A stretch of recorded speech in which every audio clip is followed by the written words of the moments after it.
शादी के बाद विभा जब इस शहर और इस नई कॉलोनी में आई थी तो बेहद खुश हुई थी।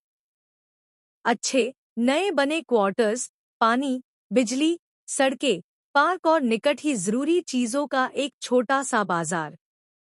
शहर की दौड़ भाग से दूर और शोर शराब से मुक्त, प्रदूषण रहित इस कॉलोनी में उसके क्वार्टर्स के सामने ही एक बहुत बड़ी झील थी। जानती हो विभा, मैंने यह कॉलोनी क्यों चुनी? रोहित ने एक दिन हंसकर कहा था। इसलिए कि यहाँ बेशुमार पेड़ पौधे हैं, चारों तरफ हरियाली, न गंदगी, न धूल और धुआं। सामने ही यह विशाल झील। हमारे बच्चों को कितना सुखद वातावरण मिलेगा। बच्चे के नाम से ही शर्मा गई थी विभा। लजाई पलके रोहित के सामने नहीं उठीं तो उसने ठुड्डी पकड़कर उसका चेहरा ऊपर उठा लिया था। ए विभू, क्या हुआ तुझे? क्या हमारे बच्चे नहीं होंगे? और क्या उन्हें खेलने के लिए ऐसे किसी पार्क की जरूरत नहीं पड़ेगी? विभा शर्माते हुए रसोई घर की तरफ भाग गई। विभा को पहली बार एहसास हुआ था कि भले ही अपनी छोटी बहन त्रिशा से बारंबार हारी हो, पर शादी के मामले में तो वही जीती है। त्रिशा थी तो छोटी बहन, पर जीतती हमेशा वही रही उससे। हर मामले में विभा उससे हारी, पीछे रही और पराजित अपमानित हुई। ईश्वर ने त्रिशा को शक्ल-सूरत अच्छी दी, रंग भी दूध सा मिला, लेकिन विभा पिता की तरह सांवली थी। बुद्धि में त्रिशा पिता की तरह तेज और मेधावी निकली, जबकि विभा फिसड्डी और बुद्धू थी। जैसे तैसे बीए कर पाई, फिर एमए में प्रवेश जरूर लिया, पर पहले साल ही हिम्मत हार कर परीक्षा देने से मुकर गई। जबकि त्रिशा ने विज्ञान, गणित जैसे विषय चुने और प्रदेश में स्थान पाया। इंजीनियरिंग में चुनी गई और कंप्यूटर इंजीनियर बनकर बहुत अच्छी कंपनी में नौकरी पा गई। विभा को अपने शहर में नौकरियों के लाले ही पड़े रहे।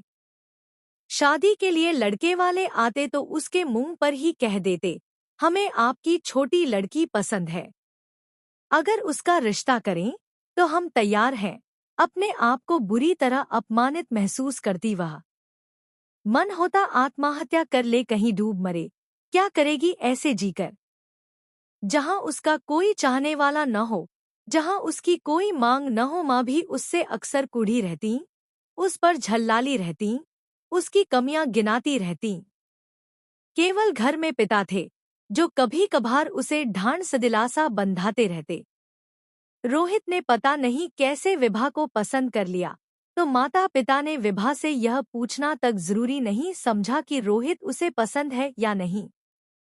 बस शादी के लिए हाँ कर दी और तैयारियां शुरू हो गईं। समझ लिया कि विभा का क्या, वह तो किसी से भी शादी के लिए राजी हो जाएगी, उससे क्या पूछना। जबकि त्रिशा, वह रोज घोषणा करती, उसे ऐसा वैसा लड़का नहीं चलेगा, जैसा चाहेगी वैसा ही लड़का चाहिए। शादी के कुछ दिनों बाद ही पूछ पाई विभा रोहित से, एक बात बताएंगे आप? मुझे खुशी है कि तुमने अपनी तरफ से कुछ पूछना तो चाहा। पूछो, अगर मुझे पता होगा तो जरूर बताऊंगा और सच सच बताऊंगा। आपने मुझे क्यों चुना, जबकि आप मेरी तुलना में कहीं ज्यादा सुंदर हैं, कहीं ज्यादा पढ़े लिखे, अच्छी नौकरी, पद प्रतिष्ठा वाले व्यक्ति हैं। आपके लिए तो लड़कियों की कोई कमी न होती। रोहित ठहाका लगाकर हंसा। जानती हो विभा, मैंने तुम्हें क्यों चुना? मेरे बड़े भाई की ट्रेजेडी शायद तुम्हें नहीं पता। बहुत खूबसूरत और स्मार्ट लड़की से शादी की थी उन्होंने। बड़े घर की इकलौती लड़की थी। दहेज में भी बहुत कुछ मिला था, पर वह साल भर भी हमारे परिवार में नहीं रही। किसी के साथ उसका शादी से पहले ही चक्कर चल रहा था। एक दिन अपने सभी गहने पैसे लेकर उसके साथ गायब हो गई। न उसके परिवार वाले कुछ कर पाए, न हम लोग उसे वापस ला पाए। उसने साफ कह दिया, वह मेरे भाई के साथ किसी कीमत पर नहीं रहेगी। अगर जोर जबरदस्ती की गई तो वह आत्महत्या कर लेगी। जब यह बात थी तो उसने शादी क्यों की, आपके भाई साहब से चकित विभा पूछ बैठी। घरवालों के दबाव और बदनामी के कारण। बाद में पता चला एबॉर्शन भी कराया गया था उसका। बाप रे! आंखें फटी की फटी रह गईं उसकी। तब से मेरे मन में एक गांठ बन गई है कि सुंदर लड़कियां वफादार नहीं हो सकती। साधारण रूपरंग की लड़कियां अपने पति को बहुत प्यार करती हैं, अच्छी तरह घर परिवार चलाती हैं। और रही व्यक्तित्व निखारने की बात, तो विभा, जब तुम मेरे साथ मेरे तमाम दोस्तों के घर आओगी जाओगी, पार्टियों में शामिल होगी, सबसे मिलोगी जुलोगी, तो सब सीख समझ जाओगी। और सबसे बड़ी बात विभा, कोई तुम्हें कभी भगा नहीं ले जाएगा और न तुम्हारा पहले से कहीं कोई चक्कर होगा। मैं आराम से अपनी नौकरी कर सकूंगा। तुम्हारी तरफ से बेफिक्र रहकर हंसते रहे रोहित। सुनकर कहीं गहरी चोट लगी थी विभा को। वह कभी किसी और को नहीं जंचेगी, कोई और कभी उस पर न डोरे डालेगा, न उस पर आंख गड़ाएगा। इसलिए पसंद की गई कि उसका कोई पहले से चक्कर नहीं होगा, क्योंकि किसी ने कभी उसे पसंद नहीं किया होगा। नापसंदगी ही पसंदगी का कारण बनी।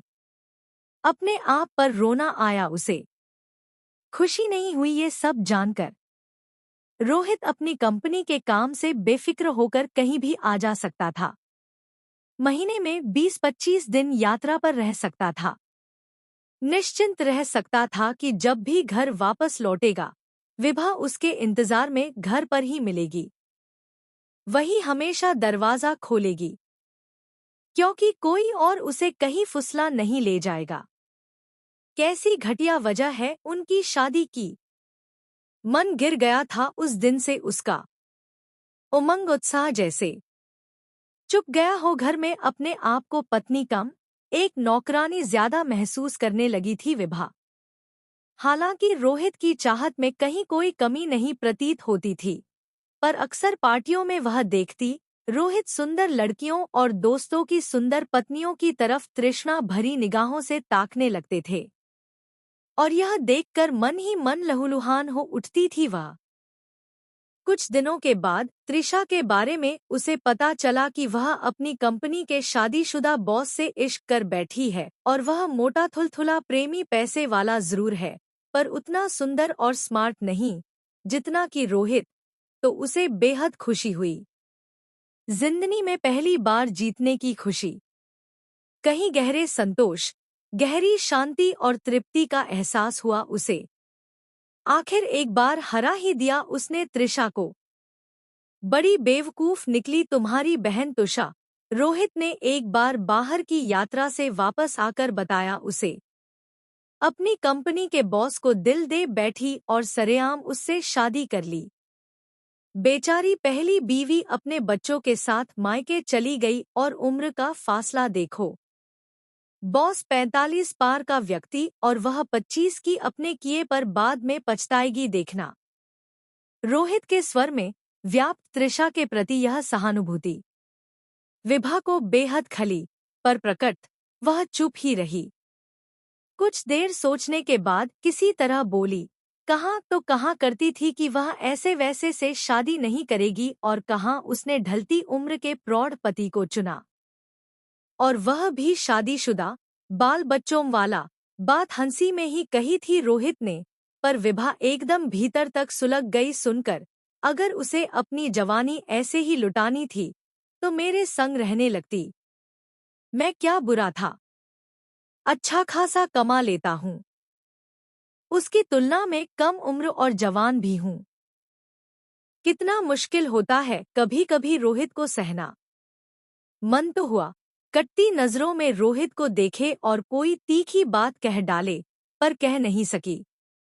हाँ, एक रहस्य जरूर उस दिन उसके हाथ लग गया कि पुरुष को रूप की प्यास हमेशा रहती है। वह सौंदर्य प्रेमी होता ही है। किसी वजह से वह साधारण स्त्री से विवाह भले कर ले, पर मन में किसी रूपवती स्त्री को प्यार करने पाने की भूख हमेशा बनी रहती है। पर यह भूख तो औरत में भी रहती होगी, पर उसके भीतर नहीं है, क्योंकि रोहित उसकी तुलना में कहीं ज्यादा सुंदर है।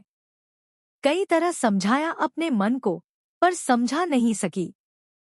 त्रिशा के प्रति रोहित की सहानुभूति उसे अखर गई थी।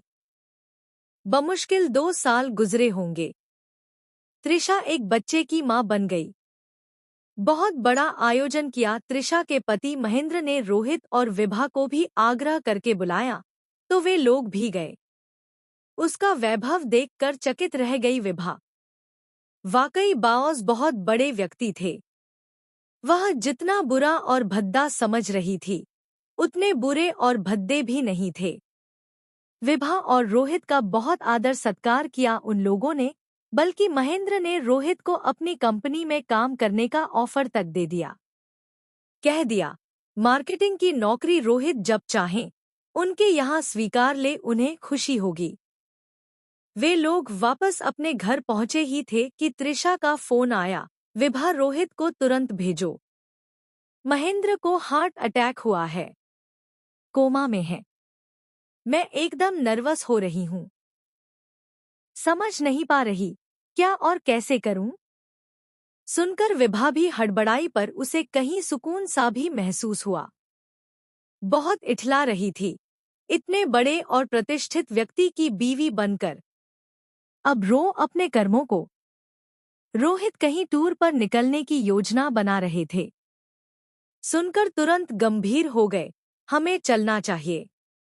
तुम अकेले ही जाओ, वहां तुम्हारी जरूरत होगी। ऐसे कठिन समय पर ही अपना व्यक्ति याद आता है, विभा ने कहा। वैसे भी यहाँ क्वार्टर को बहुत दिन अकेला छोड़ना सुरक्षित नहीं है। कहीं कोई एंड सी थी विभा के मन में, जिस कारण का आना टाल गई। रोहित का वहां से 3 दिन बाद फोन आया, महेंद्र जी की हालत अभी तक वैसी ही है, कोमा में है, होश नहीं आया है, इसलिए अभी और रुकना पड़ेगा।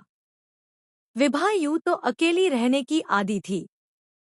अक्सर रोहित टूर पर रहते थे, पर पता नहीं क्यों इस बार उसे अकेलापन बेहद अखरा।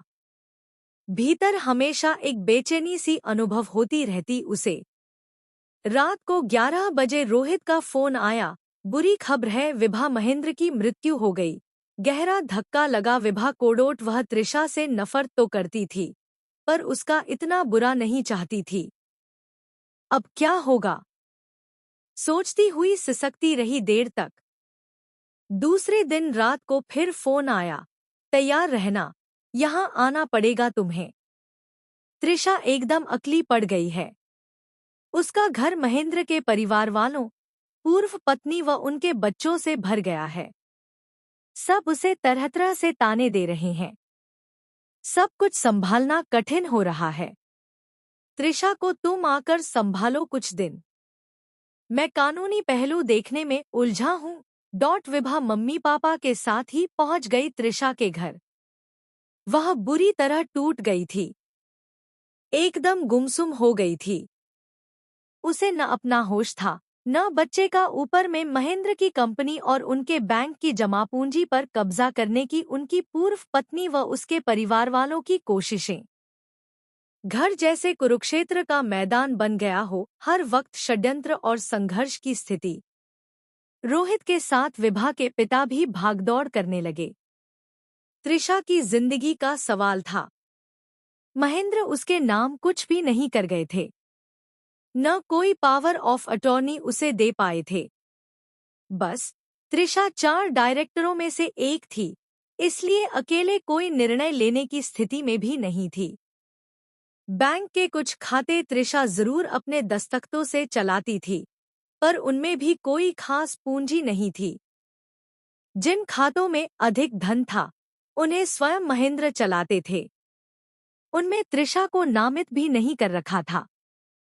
नामित थी उनकी पूर्व पत्नी, और इस बात पर शायद महेंद्र ने जीते जी कभी ध्यान नहीं दिया था। रोहित ने विभा से कहा, त्रिशा को यहाँ से ले चलना पड़ेगा। यहाँ उसका कुछ खास रह नहीं गया है। पत्नी और उसके घरवाले महेंद्र की कंपनी और उसके बैंक के खातों पर कानूनी हक जमा लेंगे और त्रिशा देखती रह जाएगी। न उसे कुछ मिलेगा, न उसके बच्चे को डोट। त्रिशा का दुख विभा को भी उस वक्त बेहद दुखी कर रहा था, पर वह कर ही क्या सकती थी। कानूनी दांवपेचों से यह वाकिफ नहीं थी। 2 डायरेक्टरों ने त्रिशा का साथ दिया और एक अलग कंपनी खोलने का प्रस्ताव रखा। त्रिशा ने सिर्फ सिर हिलाकर अपनी स्वीकृति दी। रोहित उसमें कुछ धन लगाने को राजी हो गए। उत्पादों की मार्केटिंग की जिम्मेदारी रोहित ने अपने हाथ में ले ली। विभा वापस लौट आई। विभा लौट जरूर आई, पर जिस तरह रोहित त्रिशा की सहायता कर रहे थे, उसका और उसके बच्चे का जिस तरह ख्याल रख रहे थे, जिस तरह उनके लिए चिंतित थे, उससे विभा का माथा ठनक गया था। कहीं वह स्वयं ही न उजड़ जाए, कहीं उसके सर्वस्व पर त्रिशा ही कब्जा न कर ले। कहीं रोहित ने त्रिशा के व्यवसाय में इसलिए तो धन नहीं लगाया कि त्रिशा को हासिल कर सके। त्रिशा विभा के मन में फांस की तरह गड़ने लगी। रोहित उसके पास आते जाते रहेंगे, काम का बहाना रहेगा। पैसा उसकी कंपनी में लगा दिया है, इसलिए वह इनकार भी नहीं कर सकती। अगर कहीं त्रिशा ने ही रोहित को पाने की कोशिश की तो? सहानुभूति कहीं प्रेमानुभूति में बदल गई तो? महेंद्र को हार्ट अटैक हुआ तो त्रिशा ने किसी और को मदद के लिए नहीं बुलाया, रोहित को ही क्यों बुलाया? क्योंकि वह रोहित पर भरोसा कर सकती थी, क्योंकि रोहित उसे अपने लगे थे। जितना सोचती उतनी ही परेशान होती जाती विभा। विभा को लगा वह फिर कहीं पराजित हो रही है, त्रिशा से फिर पहले की तरह हार रही है और त्रिशा हार कर भी फिर उससे जीतने जा रही है। क्या करे विभा? लेकिन विभा ने अपने मन को समझा लिया। नहीं, रोहित उसके साथ ऐसा नहीं कर सकते। आखिर उन्होंने उससे शादी ही इसीलिए की है क्योंकि वह त्रिशा की तरह खूबसूरत नहीं है और उनके साथ कभी धोखा नहीं करेगी। लेकिन समय ने विभा के इस भ्रम को तोड़ दिया। बिजनेस का रिश्ता कब संबंधों में तब्दील हो गया, विभा को पता भी नहीं चला और त्रिशा ने रोहित को पूरी तरह से अपना बना लिया था। आखिर रोहित ने भी त्रिशा के रूप जाल में फंसकर विभा को धोखा दे ही दिया था। रोहित ने विभा से क्यों शादी की है, यह बात तो विभा को पता ही थी। आज विभा का प्यार, रिश्ता, अपने इन सारी बातों पर से विश्वास उठ चुका था और वह समझ चुकी थी, इस संसार में ईश्वर के अलावा कोई और अपना नहीं होता। विभा को अब किसी से कुछ नहीं चाहिए था। वह रोहित की जिंदगी से बहुत दूर चली गई, दूर एक आश्रम में, जहां बुजुर्गों की सेवा करके उसे दिल का सुकून मिल रहा था। अब उसे किसी बात से कोई कष्ट नहीं होता था। बस उसे ईश्वर के न्याय पर भरोसा था कि आज नहीं तो कल रोहित और त्रिशा को उनके किए की सजा जरूर मिलेगी।